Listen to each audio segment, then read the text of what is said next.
Okay, we're recording. All right. It's great Awesome. to see so many familiar faces and friends. Hi, all. As we get started, I am going to share my screen and hopefully not flub this too much. And then I will be utilizing the chat feature a little bit, and I do welcome you all to use the chat feature as well. So let's try to do a bit.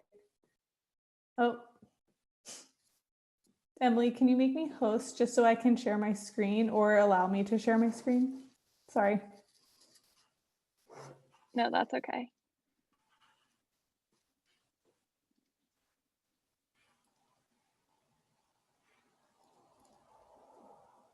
Sorry, there's still more people coming into the waiting room. Yeah, we were not doing the proper Wells 5 if we're diving in at 7:33.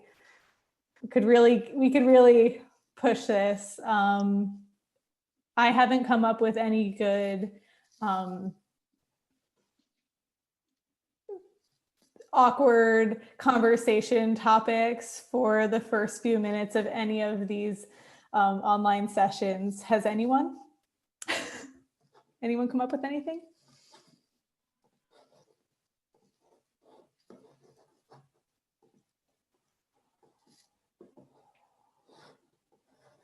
Okay. I'm going to hope that that looks like a presentation on your end. It looks good, Leah. Okay, great. And like I said, I do want to utilize the chat feature, and I welcome you to enter things into the chat as we get started. All right. So again, thank you all for joining us this evening as we explore the Book Art Center and the tradition of book arts. My name is Leah Mackin. I am the Assistant Director and Academic Coordinator at the Wells College Book Art Center. And I want to begin this talk by performing a land acknowledgement. The Book Art Center is located in Morgan Hall, which is on the campus of Wells College. The Wells College campus is located on the traditional lands of the Cayuga Nation, a member of the Haudenosaunee Confederacy. Over this virtual platform, I know that we all are likely streaming from a multitude of lands, and this act of land acknowledgement allows all of us to recognize the colonial histories that we are complicit in by residing and working where we do. So what I'd like to do is actually ask you all to perform some land acknowledgement if you know about the history of your land and about the indigenous peoples who may have been on your land. Now might be a good time to share that in the chat. If you don't know, I have a resource that I just think is a really, really great resource, actually. It's called, there we go. One moment, multitasking. It's called Native Land Digital, and it's a project out of Canada. It allows you to then plug in an address into their web-based browser to learn about the land acknowledgement and the history of Indigenous peoples on that particular land. And if you want to text to that number, you can also text an address to that number to receive that information. I wanted to start with a land acknowledgement for a number of reasons, but specifically because for me, so much of the study and the practice of book arts is reliant upon historic appreciation and that understanding of precedents. The material that's inside of Morgan Hall, the actual stuff, the equipment, the tools, so much of it is historic and specifically gifted and donated, shared with Wells College, with the Book Art Center in its founding stages and as the center itself has evolved and changed. And I think it's just really important to take a moment, as so much of book art's traditions continue, that we are performing that kind of extension of the past. So I have up on the screen now just a list of some of the named collections that have been gifted or donated or worked with over the years, but also wanted to acknowledge that, of course, there's so much more that isn't on this specific list, and that this presentation in of itself can by no means be encyclopedic or any kind of overarching encompassing history of the center itself. So I know that there could likely be names missed, and I apologize in advance. One thing that I'm thinking a lot about is the opportunity we have to continue to collect and share stories. And in putting this talk together, I was able to pull from a few kind of photos and histories that I think are kind of more commonly known. But if you or perhaps someone you know might have stories to share, I think that it could be a really interesting source for perhaps a future, say, publication or something. So that's a bit of an invitation. I do want to acknowledge that there has been some attempt to collect and share a story, the history of the Book Art Center, a very lovely little publication put together in 2003 on the 10th anniversary of the founding of the center. This is published by Sarah Roberts and Terrence Chenard. I made a pretty crude scan of it, and if anyone's interested, I can share it with you directly via email at the end. The Book Art Center itself is important because it's unique as a book art center, but it's unique as a book art center on a college campus for a few reasons. We might be able to also list in the chat many of the reasons why Wells College is so unique. I can think of a few. I'll start with the proximity to the lake. I think that that's a pretty unique and amazing component of Wells College. But the Book Art Center is pretty specific for being an undergraduate degree granting program in the book arts. And the significant part there is the undergraduate component. There are a handful of fantastic and well-established MFA programs in the book arts, but actually to have a program dedicated to the book arts at the undergraduate level is quite unique. And even the way that ours is folded into the visual arts department is pretty standalone.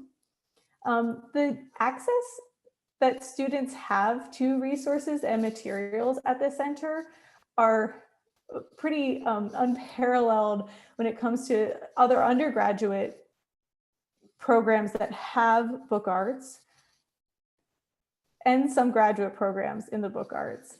When I say that resources and equipment, I'm thinking number of presses, the quality of type, the availability of materials, the access to spaces, both studio spaces and just work spaces in the center and on campus.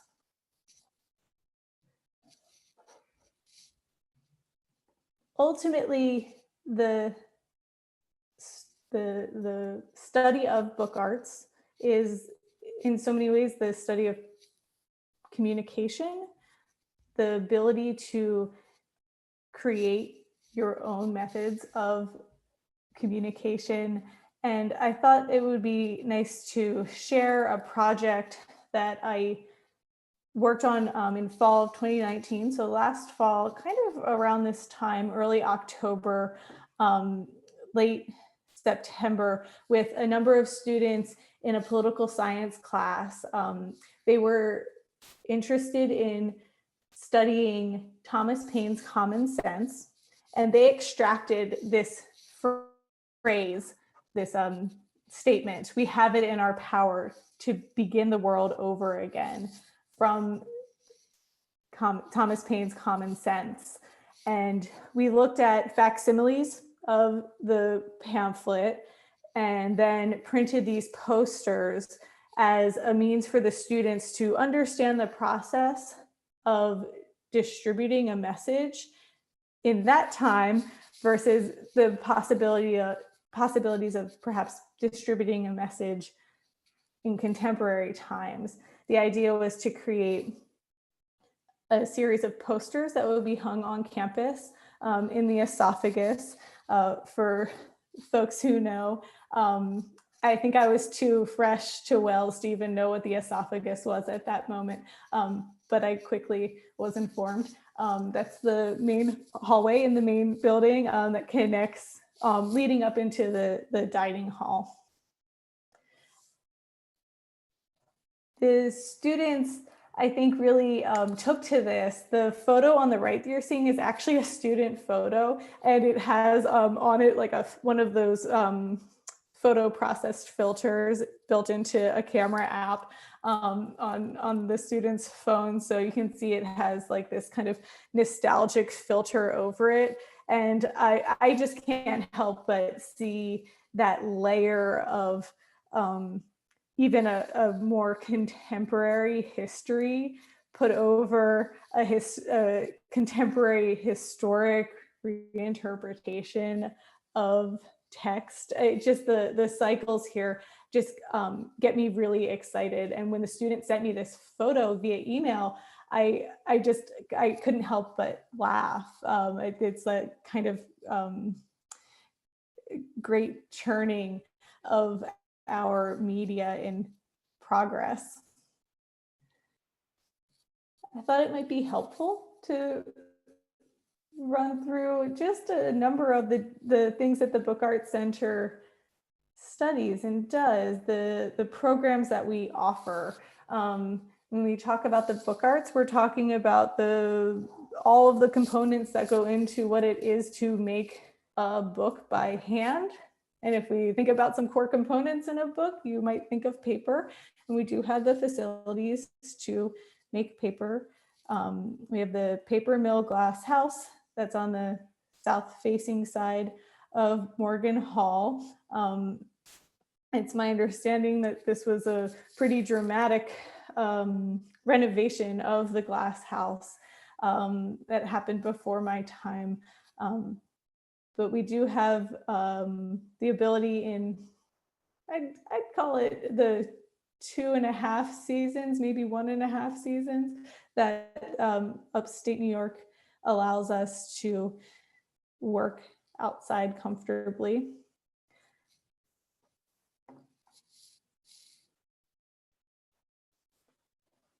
The works produced here that are seen look as if they're printed, but they're not. They're actually, oh, thanks, Cindy. The works here are actually produced in a process that involves a stencil that allows for pulp to only attach to the pulled paper surface, so that it is a pulp painting methods using stencils, I should say, but for a really dramatic effect. Paper marbling as a form of paper stencil, of paper decoration, the opportunity to create decorated papers that then could be used for a multitude of projects, including things like box making. Cartonnage is another term for box making of paper covering over laminated paper board for boxes.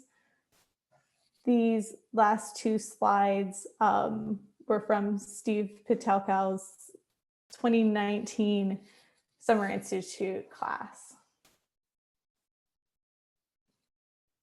Calligraphy and hand lettering classes occur in our scriptorium, and we have opportunities for students, Wells students, to take semester-long courses in calligraphy. The book arts, of course, captures in its study typographic arts, graphic design. The core of all of that is essentially, right, calligraphy and hand lettering.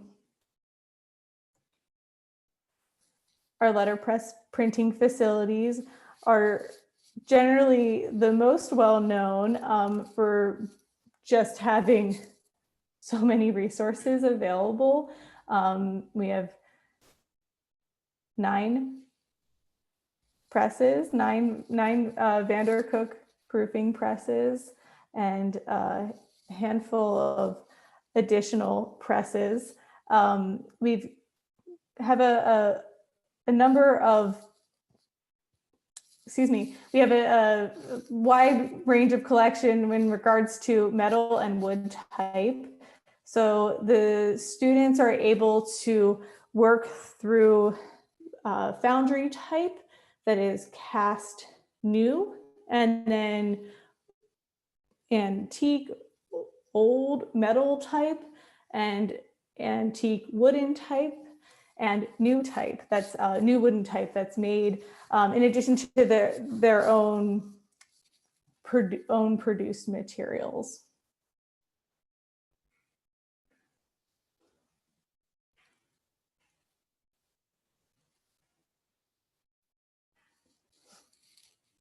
The Book Art Center prints the graduating seniors' diplomas and will print reprints of diplomas. This is such a unique process that the students are able to have a letterpress printed diploma made for them. The process itself is that each diploma is reconfigured to accommodate students' degrees, of course, and then their degree standing if they have honors. So it is quite the process and undertaking. I will give a shout out to Nancy Heel, former Book Art Center director, amongst a litany of other titles that she held at Wells College, for being a huge help in the diploma printing process. Typecasting is something that doesn't actually happen at Wells College, but I wanted to, of course, highlight the ongoing relationship that the Book Art Center has with Mike and Winnie Bixler and their monotype casting foundry in Skinny Atlas. The Summer Institute program we've been so lucky that they've been willing to to welcome Summer Institute participants to spend a week with them typecasting and creating their own fonts, walking away with pounds and pounds of type. So the images that you're seeing here are from the Summer Institute 2019 program, in which, the group of students just, I feel like the hall of type felt more significant than in years past. You got these candy boxes that we're looking at, essentially, of ornaments, flourishes, some really beautiful fresh type, just like waiting for ink to get on there. Of course, we make books. Some bookbinding definitely happens at the Book Art Center. Wouldn't you know it? We've got semester-long courses for Wells students, and opportunities in the Summer Institute program for participants to take classes in traditional and some experimental binding structures.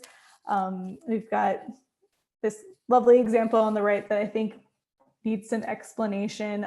We've got a tunnel book. The front, which you see in the kind of center of the slide, has a sort of porthole window. And when you look through it, you see a series of pages that go off into the depths of the sea there. One thing I think is really important to highlight with all of these processes and thinking about how we can produce work using historic and contemporary tools. So you can see a printed piece here that was part of a small publication that I produced a few years back with the former director, Richard Kegler. We've got all of our manicules. If anyone wants to fight me on this in the chat and call them printer's fist, you can do that. But everything is pointing to our little Aurora. So now the form, you can see it here as a photograph of the form being built. This wasn't yet completed, so it might be a little different. We've arranged using all sorts of wacky furniture and as much spacing as we can jam in these cuts of the pointing hand. And you can see that there are metal ones, there's some wood ones. Those wood ones are new, cut from a laser engraver. And we're really fortunate to have the laser engraver as a tool that we can use to produce our own blocks, our own cuts. And I think it's a really, being able to incorporate these tools directly with what we have as resources on campus. And there are other ways that we can have polymer plates, plastic plates produced in a photographic process. We can have those produced off-site, but being able to create them on campus is, these blocks on campus, I think is just such a valuable resource. Here's another kind of mashup slide that I was thinking about, the opportunities to highlight kind of the technical and technological advances in combination with some of these historic processes.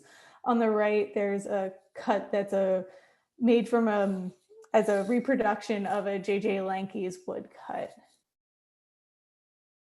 So that's the main building, if you can kind of see the tower off to the right.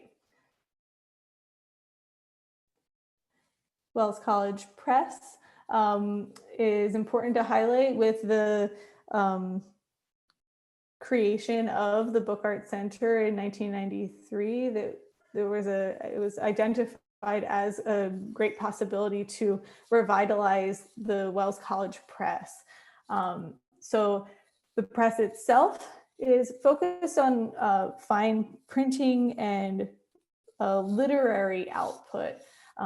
We've got on this screen kind of a smattering of broadsides that have been produced over the years. We work closely with the Visiting Writers series to produce broadsides for writers when they come to campus.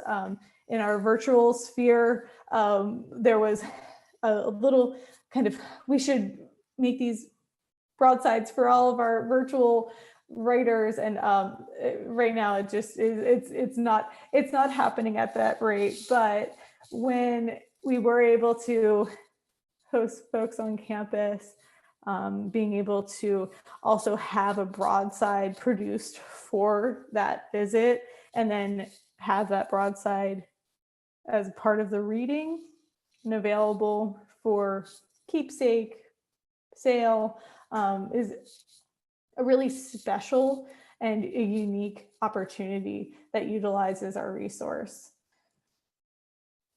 Similarly, the Wells College Press has partnered with Dan Rosenberg, the now Associate Professor of English, to host this annual poetry chapbook competition. The winner of that competition gets an edition of chapbooks produced for them.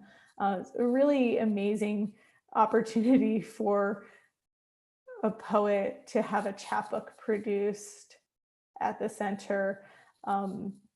They're just handsome objects and all letterpress printed. We've incorporated also commissioning a wood engraving as a sort of illustrative lead-in to the chapbooks. You can see the 2018 chapbook by Brett Shepard on the left there has that lovely wood engraving. I wanted to discuss and share some of the impact that the Book Art Center has on the Wells community. And this is, again, not an exhaustive list, but as a kind of historic overview, ways that the center is integrated into kind of the campus community, ways that folks engage with the center's work, and how the Book Art Center really becomes, I think, notable outside of our Wells community. So all of these things are both internal and then ultimately down the line external, either bringing people to campus or kind of being able to transmit out. So the Victor Hammer Fellowship is a really significant program. Since 1998, the Victor Hammer Fellowship has brought 11 individuals to Wells College, including me. This is, when it's in action, an opportunity for a recently graduated MFA student or in the book arts or an early career book artist to come to Wells College to teach classes and engage with the community as a way to really reinforce their opportunities in the book arts field. It really is the only program of its kind in the book arts as a post-grad opportunity, but also only one of a few that I've ever come across for recent MFA recipients. I think it's really significant and an opportunity that puts Wells and the Book Arts Center outside of the local community. The Susan Gerritsen Schwartzberg class of 60 Memorial Book Arts Lecture Series is an ongoing lecture series. It happens twice a year, once in the fall, once in the spring. And again, it's an opportunity for premier book artists, scholars of the book arts, to come to Wells, deliver a lecture to the community, and become part of the conversation, be it an opportunity that can be extended. One example that we have here on the screen is Amos Paul Kennedy Jr., who came to Wells as a Susan Gerritsen Schwartzberg lecturer, and then was also a scholar in residence through the college's Scholar in Residence program. And he had an exhibition at the String Room Gallery. So he's like, check, check, check, hitting all of the, oh, and he also taught at the Summer Institute program as I'm rolling down the list. So opportunities to really do some and cross promotion and utilize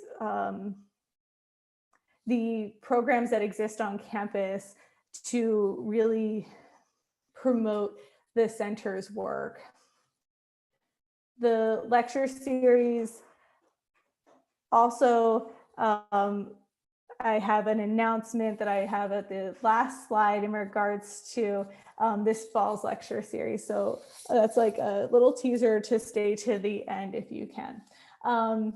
The Scholar in Residence program, like I said, is an opportunity for someone to come to Wells and engage with students. That's designed as a way to bring scholars from all over the campus and different disciplines to work with students directly.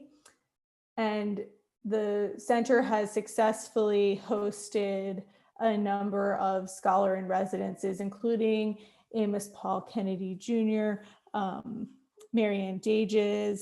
I've got a pending scholar in residence, maybe post-pandemic. Iman Ye will hopefully be coming to Wells someday.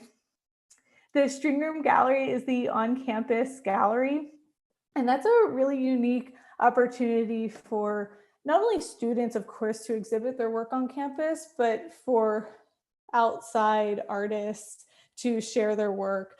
One of the highlights of the Summer Institute program is the opportunity to share all of the work that has been produced over the course of those really jam-packed 4.5 days, if you really count them, of studio time, to then become full exhibitions that are mounted, admired, and taken down in, say, 12 hours. That Summer Institute program happens typically every summer for 2 weeks in 1-week sessions. So a series of classes over the course of 2 weeks.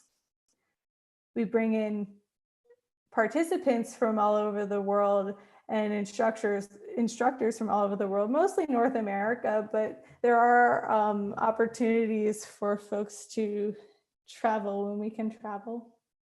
And then lastly on this bullet list here is just the idea of visiting artists. I kind of jokingly put an asterisk of a printer in residence, a binder in residence, et cetera, in residence.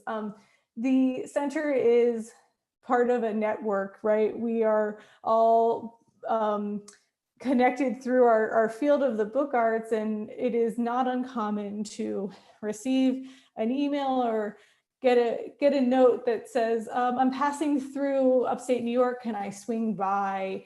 And the opportunity for someone to build a project that they might need a certain typeface in a specific font, and we might actually have it, and we can help in our extended network. So this sort of I'm going to call it like an informal visiting artist, the opportunity for someone to perhaps come through and make something, see something, and use the resources that we have.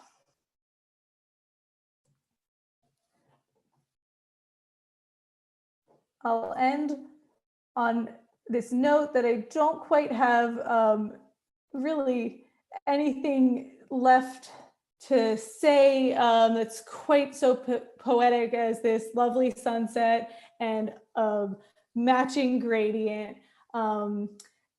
Ultimately, we're working with these materials that exist and thinking about transformation, about ways to rework, ways to produce new works, to move forward and to share them. That's like ultimately the goal of publication arts, right? Getting it out there into the world and understanding the processes. So as we get to the end here, yeah, like Emily said, if you have any questions, I'm happy to answer them. And I do have this last plug for the 49th Susan Gerritsen Schwartzberg Class of 60 Book Arts Memorial Lecture. The title of the talk is called Cracking Open the Universe, Women's Studio Workshop since 1974. I'm really excited to host an event with the artistic director and executive director of Women's Studio Workshop, a really incredible artists run organization out of the Hudson Valley, New York State, who they've produced over their, since their foundation, artist books and opportunities for artists.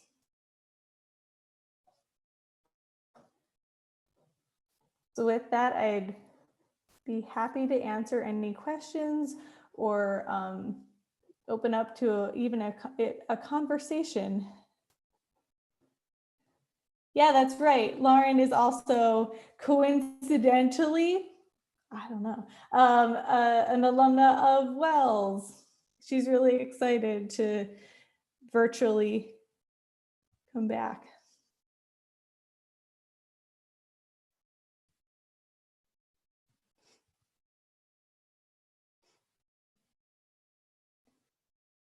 Summer 2020, summer 2021, Ken?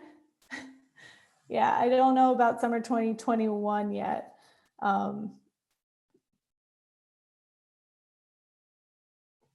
Yeah, teaching this semester. It has been challenging. We are really lucky to be able to be actually on campus. I know, talking with colleagues elsewhere, so many folks are still not able to be on campus or in their studios.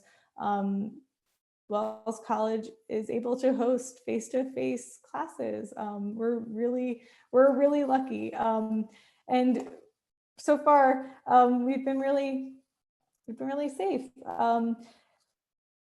So much of it is still incredibly challenging. I've had to alter my course offerings. Yeah, we're COVID free. I've had to offer my course offerings this semester. I had on the books to teach letterpress printing this fall, for example, and this summer I just couldn't wrap my head around how to teach it remotely if there was a need to pivot earlier in the semester. So I was able to change the offerings. I'm able to do a hybrid model where I am delivering content online, and I've been hosting small group sessions in the letterpress studios for an intro to print and graphic design class that I'm teaching. It requires kind of the normal PPE that letterpress printing requires when it comes to wearing nitrile gloves. I encourage students generally to wear nitrile gloves because there is potential sensitivity to the mineral spirits that we use to clean the ink that we're working with. Smaller group sizes is really the concern in some of the tighter spaces that we have in the center. Some of those photos, you might imagine it can get a little tight with many bodies. A typical class size at Wells is around maybe 8 or 10 in letterpress printing generally. So even with that few students, it can get crowded pretty quickly in certain areas. So it's just trying to augment in that way. There's a question about classes online. We don't offer any online classes at the moment.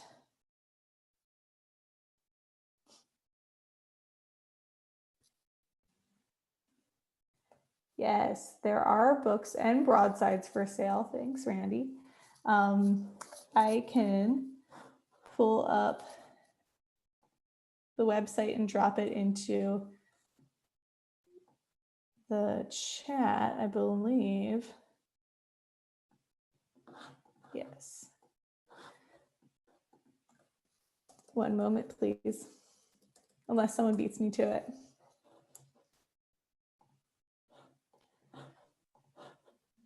I was gonna race you, Leah, but I think you'd win. There you go. Hi,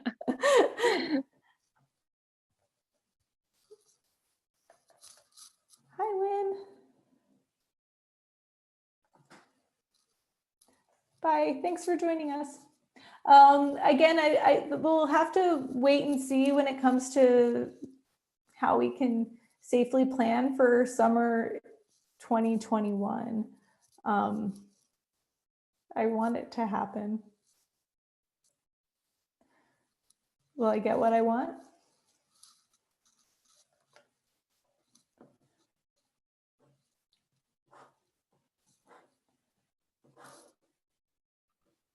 Is there, and there might not be, Leah, but is there a place where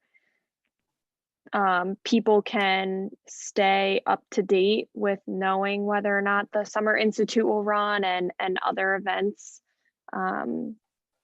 Yeah, generally, I'm going to pull that up too.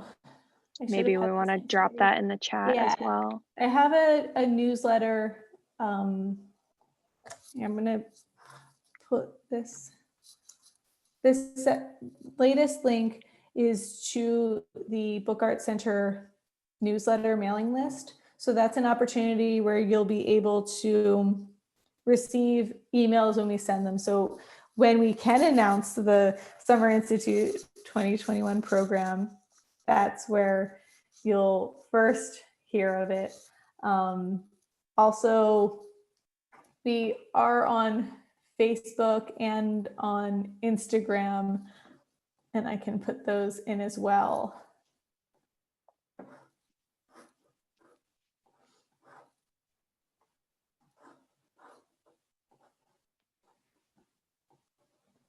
I'm putting together the promotion for the Susan Gerritsen Swartzberg lecture now. So if you sign up now, you'll get an email reminder soon, shortly. Date to be determined.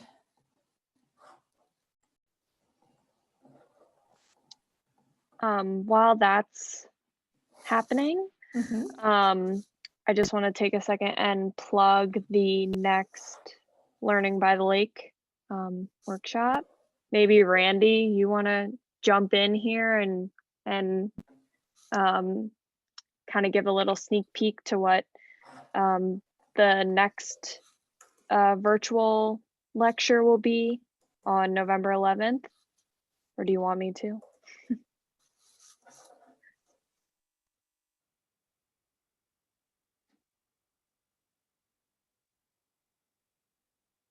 Yes, that lecture will be virtual. So our next Learning by the Lake will be a presentation from Randy Kissel. He is the spouse of an alumna and a trustee. He will be giving a presentation on November 11th, and the registration for that will be coming out in the alumni and alumni newsletter. And we also have that event posted on Facebook as well and on the alumni website if anyone is interested in attending the next one.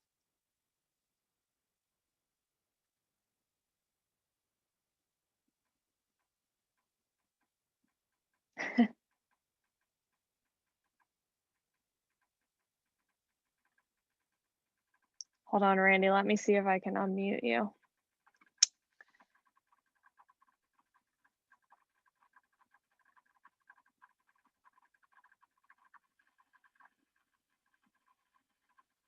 Oh no, I'm not the host anymore. Does anyone else have any other questions about the, yeah, perfect. They're holding up well. Ken asked how the presses are holding up. It's a really important question. I appreciate the concern. So as you might imagine, a giant piece of equipment, mostly metal, staying for months, it can really be a problem. We've got fluctuating levels of humidity and temperature to contend with, and I am happy to report that The presses have been oiled. I have wiped them thoroughly. They are, they need use. They need to be used. That would be best. I've gone through and oiled everybody as best I can on a regular maintenance, but I will say they maybe they're a little lonely. I think they could stand to have some they could stand to have some folks printing on them. That's probably the kind of saddest part of things right now in the center in real time. It does feel a little quiet in there. I have a student worker who's working on an independent project of hers that she's been the most active on the presses. The presses don't have names to my knowledge. Like any good parent, I don't have favorites. Each press has its best qualities.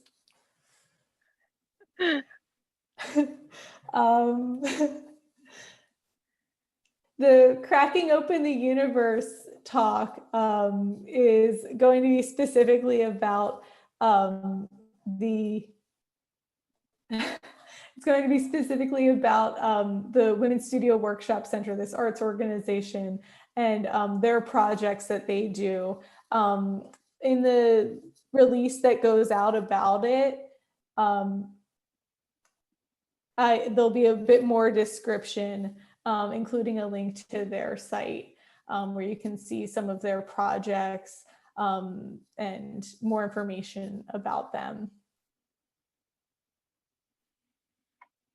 I think Ken is saying that, Ken, you like the universal that's closest to the windows on the south side there?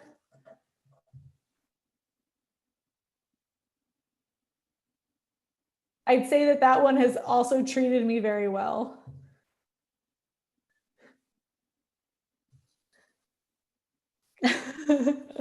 Yeah, maybe a publication about different names for presses that people have everyone has their own weird pet names for them that I didn't know about.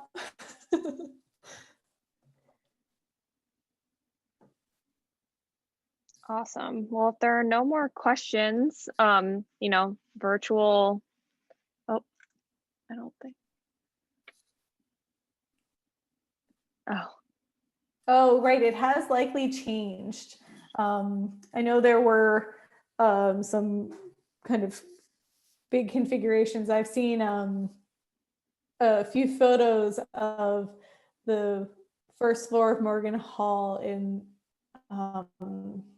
like the mid 2000s, where the binderies on the first floor and all sorts of things look different. It had to do a double take in some of the photos. It's been so dramatic. Yeah, so that's a really interesting kind of historic lineage that folks sometimes do come in and say, was this over here? So it does. That's a pretty interesting insight there. Oh, here, well, I can answer your question, Nancy, with a visual, if you don't mind me jumbling through these slides quickly. There you go. Presented by, this is Edwin B. Morgan. Yep. Bonus points if anyone knows her first name.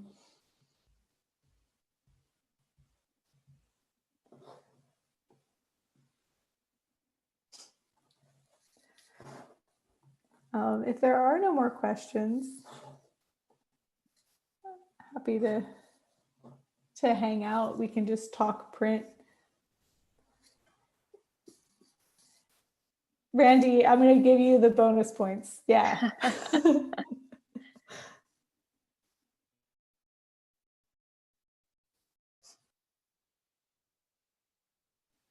what those bonus points are to be determined at a later date. Yeah.